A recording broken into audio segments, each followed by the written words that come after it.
All right, so one thing that we got to do on each of these as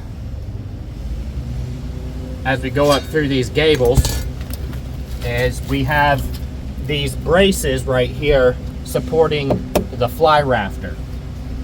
So what you do is you can take a torpedo level, line it up right with the corner of this, and then you want to transfer that measurement. Basically, you're transferring that point to see where it lands off of something that's square. So we're going to just mark it on the board here. This side, you don't, because it is high, you could just set it against it and that will be the corner. So it's a little easier on this than it is this side. Same thing, you're just going to find where level is and transfer that down here.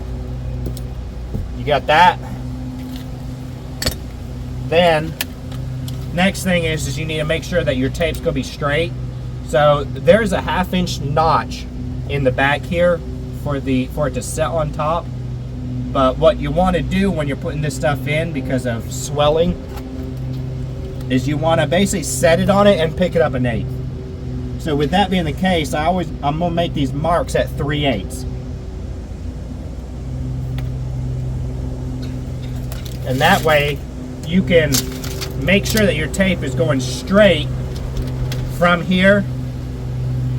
You basically can hit it against this and then just push it until you can barely see your mark there. And then you'll know it's straight. And then you're going to want a little bit of play. So we were on the 16th, we'll come back to an 1/8. So that's 11 5/8 and 14 1/2. So we'll make those marks. 11 5/8 to 14 1/2. Now at the 11 5/8, we could just put it right against here, measure down, and you want a little bit of play again. So it's 13 16ths, 4 13 16ths, but we'll bring it down and we'll make it 4 3/4 plus 3/8 for that 3/8 drop.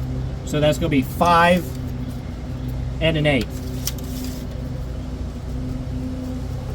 And then this side, we're going to do the same thing, putting it at that point. We got 6 3/8 plus the 3/8 makes 6 3/4.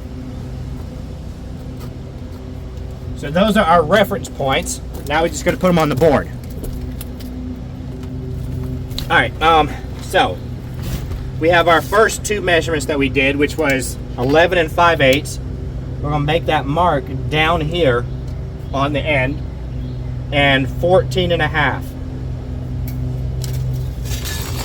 So there, what we need to do is we just need to square that up.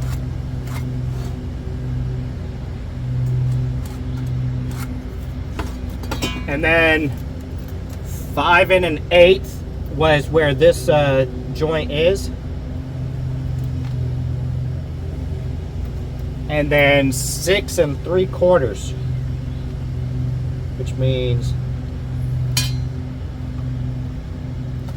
need to continue this up to get that joint. And then all you got to do is you've got this angle here. You're going to square off of that to your reference point right there. And then this you can float past.